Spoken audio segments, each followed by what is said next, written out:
پورے قرآن کا یہ خلاصہ ہے کہ آپ کے لیے دنیا کا ہر دکھ سکھ غیر اہم ہو جائے. کیوں؟ اللہ تعالیٰ کہتے ہیں سب آزمائش ہے. بیوی بچے شوہر یہ تعلقات ثانوی ہو جائیں. کس کے مقابلے میں؟ اللہ کے مقابلے میں. اس لیے کہ اصل محبت اس کی ہے. جو چیز بھی ہو اللہ کے تحت ہی ہو. اللہ ہماری زندگی کا مرکزی خیال بن جائے.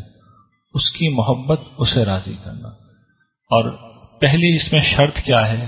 جو بنیادی شرط ہے کہ اللہ چاہتا کیا ہے، یہ کبھی اللہ تعالیٰ کے اپنے کلام سے سمجھ لیں. یعنی اللہ کے نام پہ بہت کچھ کہا جاتا ہے تو ایسا نہ ہو کہ کچھ غلط کر جائے. پہلی شرط یہ ہے کہ علم حاصل کریں. یہ کوئی معمولی بات نہیں ہے کہ اللہ تعالیٰ نے اپنے منتخب کردہ الفاظ میں کلام محفوظ کر کے ہمیں دے دیا ہے. یہ کوئی چھوٹا کرم نہیں ہے، یہ اتنا بڑا کرم ہے کہ جس کا اندازہ نہیں کر سکتے آپ. یہ پچھلی کسی امت پہ نہیں کیا اللہ تعالیٰ نے.